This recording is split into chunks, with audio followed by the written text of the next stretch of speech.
Hello my dear শুধুগুলো, আজকের ভিডিওতে আমরা দেখবো ring counter. Ring counter basically কি জিনিস?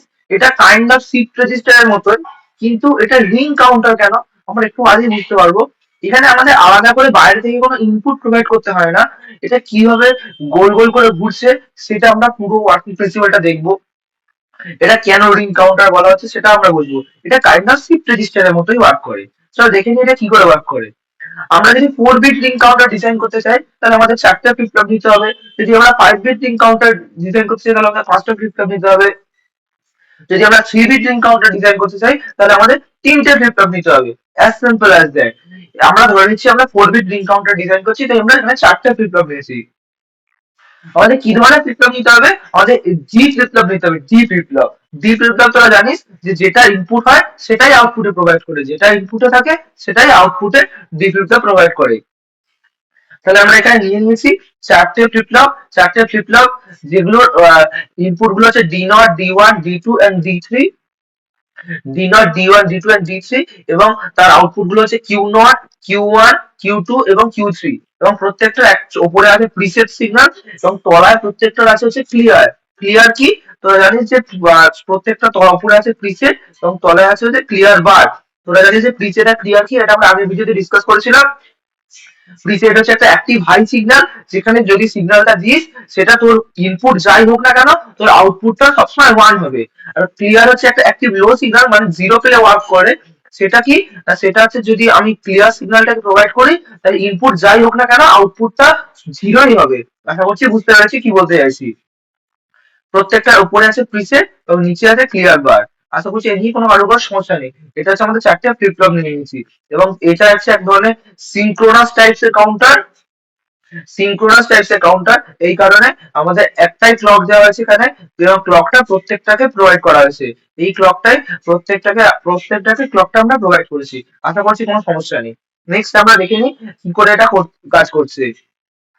এটা ওয়ার্ক করার জন্য আমরা আর এক ধরনের আমাদের সিগন্যাল লাগে, সেটাকে বলা হয় ওআরআই। ওআরআই মানে কি? ওআরআই হচ্ছে ওভার রাইডিং ইনপুট।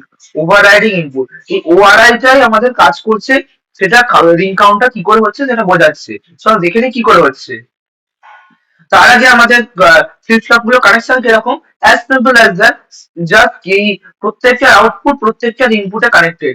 কিউ নটটা ডি ওয়ান এ, Q1টা D2 তে, এবং Q2টা D3 তে। এত অবধিতে খুব সিম্পল। এবং এর আউটপুটটা এর আউটপুটটা সোজা চলে যাচ্ছে প্রথমটার ইনপুটে, D0 এ। আমি বললাম যেহেতু প্রথমে যে বাইরে থেকে কোনো ইনপুট প্রোভাইড করার দরকার নেই, সো বাইরে থেকে আমরা কোনো ইনপুট প্রোভাইড করছি না। জাস্ট এই Q3টাই D0 এ কানেক্ট হয়ে যাচ্ছে। D0 এ কানেক্ট হয়ে যাচ্ছে। তাহলে দাদা কোথা থেকে আউটপুট কালেক্ট করবো? প্রত্যেকটাই আমরা আউটপুট কালেক্ট করবো। দেখ দেখতে পাচ্ছি Q0, Q1, Q2 and Q3। তাহলে এই প্রত্যেকটাই আমাদের আউটপুট কালেক্ট করছি। এটা Q0, এটা Q1, এটা Q2 এবং এটা হচ্ছে Q3। আশা করছি খুব সিম্পল ভাবে বুঝতে পেরেছি। এইবার বেসিক্যালি ওআরআই টা কি করছে, ওআরআই টা কি করছে আমরা ভালো করে বুঝে নিই। এই ওআরআই যে সিগন্যালটা, সেই ওআরআই সিগন্যালটা প্রথমটা প্রিসেটে কানেক্ট হচ্ছে। এই ওআরআই সিগন্যালটা প্রথমটা প্রিসেটে কানেক্ট হচ্ছে। চল দেখে নি। এই ওআরআই সিগন্যালটা প্রথমটা প্রিসেটে কানেক্ট হচ্ছে, ওকে। এবং বাকিগুলো ক্লিয়ারে কানেক্ট হচ্ছে। প্রথমটা প্রিসেটে কানেক্ট হচ্ছে এবং বাকিগুলো ক্লিয়ারে কানেক্ট হচ্ছে। বাকিগুলো ক্লিয়ারে কানেক্ট হচ্ছে। আশা করছি বুঝতে পেরেছিস। এখানে একটা জিনিস না বলে দিলেই নয়, সেটা কি? যদি এখানে তোরা মাথায় ক্লিয়ার বার দিস তাহলে এই সামনে বাবেল করার দরকার নেই। তোরা অনেক বইতে দেখবি যদি এখানে ক্লিয়ার বার মাথায় বার না দিস তাহলে মাস্ট শিওর, যদি এখানে মাথায় বার না দিস তাহলে এখানে তোদের একটা এরকম বাবেল করতে হবে। বাবেল করা মানেই তোরা জানিস ওটা অ্যাক্টিভ লো সিগন্যাল। যেমন আমরা এখানে ক্লকের ক্ষেত্রে করেছি, মাথায় যেহেতু বার দিইনি তাই আমরা এখানে বাবেল করেছি। যদি আমরা এখানে মাথায় বার দিতাম তাহলে এই বাবেলটা করলে হবে না, কারণ বাবেলটা মানেও নেগেটিভ, বার মানেও নেগেটিভ। তাহলে নেগেটিভ নেগেটিভ কেটে যেতে আমার পজিটিভ হয়ে যায়। তাই এটা খেয়াল রাখতে হবে, যেহেতু আমরা এখানে মাথায় বার দিয়েছি তাই আমরা এখানে বাবেলটা করবো না। ওকে, আশা করছি বুঝতে পেরেছিস। এই ওআরআই সিগন্যালটা প্রথমটা প্রিসেটে এবং বাকিগুলোর ক্লিয়ারে আমরা কানেক্ট করে দিলাম। বাকিগুলো ক্লিয়ারে আমরা সিম্পলি কানেক্ট করে দিলাম। আশা করছি খুব সিম্পলি বুঝতে পেরেছি। চল এবার দেখে নি এটা কি করে ওয়ার্ক করছে, এর ওয়ার্কিংটা কি করে হচ্ছে। তার জন্য আমরা এখানে একটা টেবিল বানিয়ে নিয়েছি। টেবিলটা কি আছে না, প্রথমে আছে ORI, clock, Q0, Q1, Q2 এবং Q3, প্রত্যেকটা আউটপুট আমরা কনসিডার করেছি। ওকে, চলো দেখে নিই।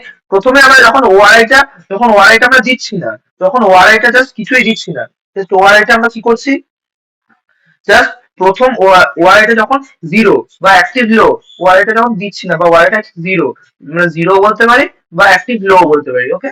ওয়ারেটা যখন হচ্ছে জিরো, তখন আমরা ইনপুটে কি পাবো, আমাদের এখানে একটা খেয়াল রাখতে হবে, এই ওআরআইটা যখন প্রিসেটে কানেক্ট করছি, বাকিগুলো তো সবকটাই অ্যাক্টিভ লো, আর ওআরআই যখন প্রিসেটে কানেক্ট করছি, সেটা আমরা সাধারণত জানি প্রিসেট অ্যাক্টিভ হাই হয়, কিন্তু আমাদের এখানে প্রিসেটটাকে অ্যাক্টিভ লো করতে হবে, তাই আমরা এখানে একটা সামনে বাবেল কানেক্ট করে দেবো। তার মানে কি, ওয়াইটা যদি জিরো দেয়, এই জিরোটা এখানে যাচ্ছে, দিয়ে এই জিরোটা বাবেল মানে সিম্পল নট গেট, তার মানে জিরোটা এখানে ওয়ান হয়ে যাচ্ছে, তাহলে পিচের কত অ্যাপ্লাই হচ্ছে, ওয়ান অ্যাপ্লাই হচ্ছে। আশা করছি বুঝতে পেরেছিস সবাই। তাহলে আমরা দেখে নিই এবার টেবিলটা কি করে হচ্ছে।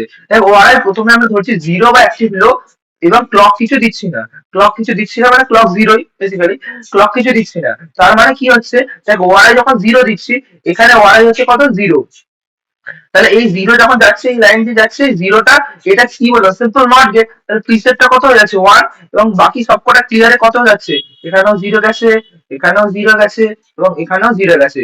আমরা জানি প্রিসেট যদি ওয়ান হয়, তাহলে output should be one, output should be one, এবং ক্লিয়ার যদি জিরো হয়, output should be zero. Input কি হচ্ছে তার উপর ডিপেন্ড করেই না, প্রিসেট যদি ওয়ান হয়, আউটপুটটা ওয়ান, এবং ক্লিয়ার যদি জিরো হয়, আউটপুটটা জিরো। আশা করছি বুঝতে পেরেছি। তাহলে কিউ নটটা দেখতে পাচ্ছি এখানে ওয়ান, কিউ নটটা ওয়ান, এবং Q one, Q two, Q three, বাকি সবকটা হচ্ছে জিরো, বাকি সবকটা হচ্ছে জিরো। সিম্পলি আমরা করে দিতে পারলাম। নেক্সট, আমরা দেখি এবার গুলোতে আমরা ওআরআই জিরোর জায়গায় এবার আমরা কত দেবো, ওআরআইটা সবসময় ওয়ান দেবো, ওআরআইটা ওয়ান, এবং একটা করে ক্লকও দেবো। দেখ এটা হচ্ছে negative edge clock, negative edge clock মানে ফলিং এজ পেলে রিয়াক্ট করে, তাহলে এটা হচ্ছে একটা নেগেটিভ এজ ক্লক, আমরা ক্লকও দিচ্ছি, ওকে। এবার আমরা দেখি কি হচ্ছে বেসিক্যালি, কি হচ্ছে আমরা তাহলে দেখে নিই। Simple, very simple. দেখ এই এই যে ওয়ানটা পরবর্তী, পরে এখানে ওয়ারাইটা জিরোর জায়গায় ওয়ান দিলাম, জিরোর জায়গায় ওয়ান দিলাম, এবং যেই জিরোর জায়গায় ওয়ান দিলাম, এই এখানে ওয়ানটা নিয়ে প্রিসেটটা কত হয়ে গেল, জিরো হয়ে গেল, আর প্রিসেটটা জিরো হয়ে গেল মানে, আর প্রিসেটটার সাথে আউটপুটের কোনো সম্পর্ক নেই, যে এই ওয়ানটা এখানে নট গেটে জিরো হয়ে গেল মানে প্রিসেটটার সাথে আউটপুটের কোনো সম্পর্ক নেই।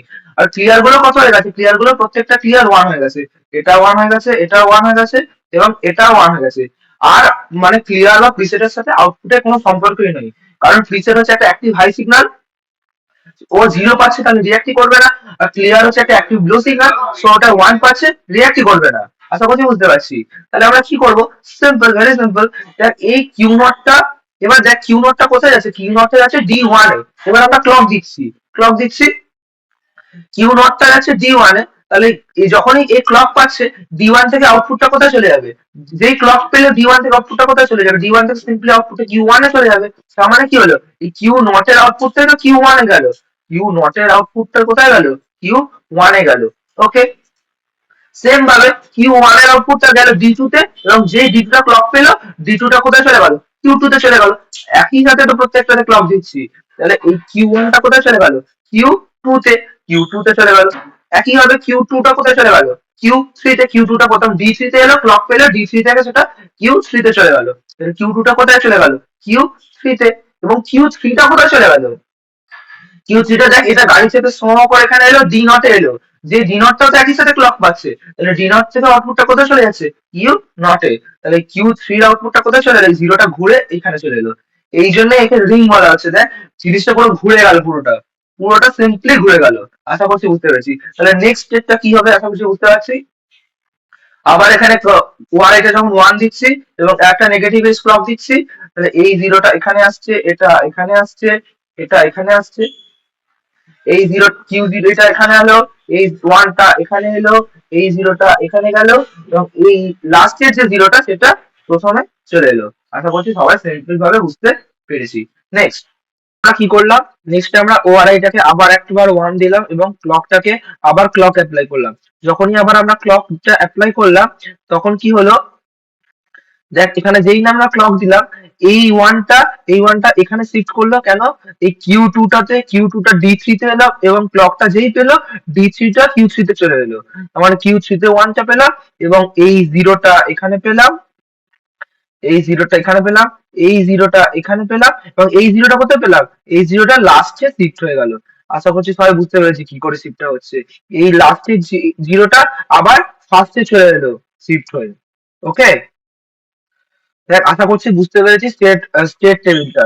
এখানে খেয়াল রাখতে হবে রিং কাউন্টারের ক্ষেত্রে যতগুলো নাম্বার অফ ফ্লিপ ফ্লপ যতগুলো আছে, নাম্বার অফ স্টেটও ততগুলোই আছে। কি করে, দেখ ভালো করে যদি খেয়াল করিস, এখানে নাম্বার অফ ফ্লিপ ফ্লপ কটা, চারটে, এবং নাম্বার অফ স্টেট কটা, নাম্বার অফ স্টেটও এখানে একটা দুটো তিনটে চারটে। ওকে, আশা করছি বুঝতে পেরেছিস। এবার চল এটা ডায়াগ্রামটা আমরা এঁকে ফেলি। এটার আমরা টাইমিং ডায়াগ্রামটা আমরা এঁকে ফেলি। টাইমিং ডায়াগ্রামটা কি করে আঁকবো, এটা খুব সিম্পল। প্রথমে প্রথমে দেখি এই যে ক্লকটা আমরা নিয়ে নিয়েছি এবং ওআরআইটা নিয়ে নিয়েছি। ওআরআইটা প্রথমে আমরা লো ধরছি। প্রথমে মানে লো, এই যে প্রথমে যেখানে অ্যাক্টিভ লো বা ওআরআইটা জিরো, ওআরআইটা যেখানে জিরো সেখানে কি হচ্ছে, খালি কিউ জিরোটা ওয়ান, খালি কোনটা ওয়ান, খালি হচ্ছে কিউ জিরোটা ওয়ান, এই কিউ জিরোটা খালি ওয়ান, এবং অল আদার আর জিরো। ওকে, নেক্সট নেক্সট ওয়ারাই যখন ওয়ান হয়ে যাচ্ছে, ওয়ারাই কোথা থেকে ওয়ান হচ্ছে, এই পয়েন্ট থেকে ওয়ারাইটা ওয়ান হচ্ছে, এই পয়েন্ট থেকে ওয়ারাইটা ওয়ান হচ্ছে। ওকে, সেখান থেকে কিউ ওয়ারাই যেখানে ওয়ান হচ্ছে এবং ক্লকটাও পাচ্ছে, সেখানে কোনটা ওয়ান হচ্ছে, কিউ ওয়ানটা ওয়ান হচ্ছে। দেখ ভালো করে, এই দেখ কিউ ওয়ানটা ওয়ান হচ্ছে এবং অল আদার আর রিমেনিং বিট আর জিরো। ওকে, ভালো করে আশা করছি বুঝতে পেরেছিস। নেক্সট নেক্সট পরেরটাতে কোনটা ওয়ান হবে, কিউ টুটা ওয়ান হবে। কোথায় ওয়ান হবে, না যেখানে ক্লকের ফলিং এজটা পাবে, যেখানে ক্লকের ফলিং এজটা পাবে। নেক্সটে আমরা আবার এই কিউ ওয়ানটা কোথায় ওয়ান হবে, দেখ এই যে এখানে ওয়ারাইটা যেখান থেকে ওয়ান হচ্ছে সেখান থেকে কিউ ওয়ানটা ওয়ান হবে। এবার ওয়ানের ডিউরেশনটা কতক্ষণ হবে, এটা ভালো করে মনে রাখতে হবে। আমরা জানি যতক্ষণ না ফলিং এজ পাচ্ছে না ততক্ষণ রিয়াক্ট করে না, কারণ এগুলো সব নেগেটিভ ক্লক আমরা অ্যাপ্লাই করছি। যতক্ষণ ফলিং এজ পাবে তখনই রিয়াক্ট করবে। ফলিং এজ কোথায়, দেখ এইটা হচ্ছে ফলিং এজ, তাহলে এই লাইনটা হচ্ছে আমাদের ফলিং এজ এর লাইন।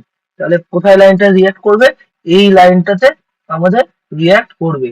ওকে, তাহলে এতটা অবধি ক্লকটা থাকবে এবং রিমেনিং বিটা জিরো, এটা হচ্ছে কিউ ওয়ান। ঠিক আছে, নেক্সট কিউ টু আবার কোথা থেকে পাবে, কিউ টুটা পাবে কোথা থেকে, কিউ টুটা অ্যাপ্লাই কোথা থেকে হবে, যেখান থেকে কিউ ওয়ান করছে সেখান থেকে কিউ টুটা অ্যাপ্লাই হবে, এখান থেকে কিউ টুটা অ্যাপ্লাই হবে। কতক্ষণ থাকবে, এই যে এইটা ফলিং এজ অব্দি, এটা ফলিং এজ অব্দি, এটা ফলিং এজ কত অব্দি আছে, দেখ এই লাইনটা এত অব্দি আছে।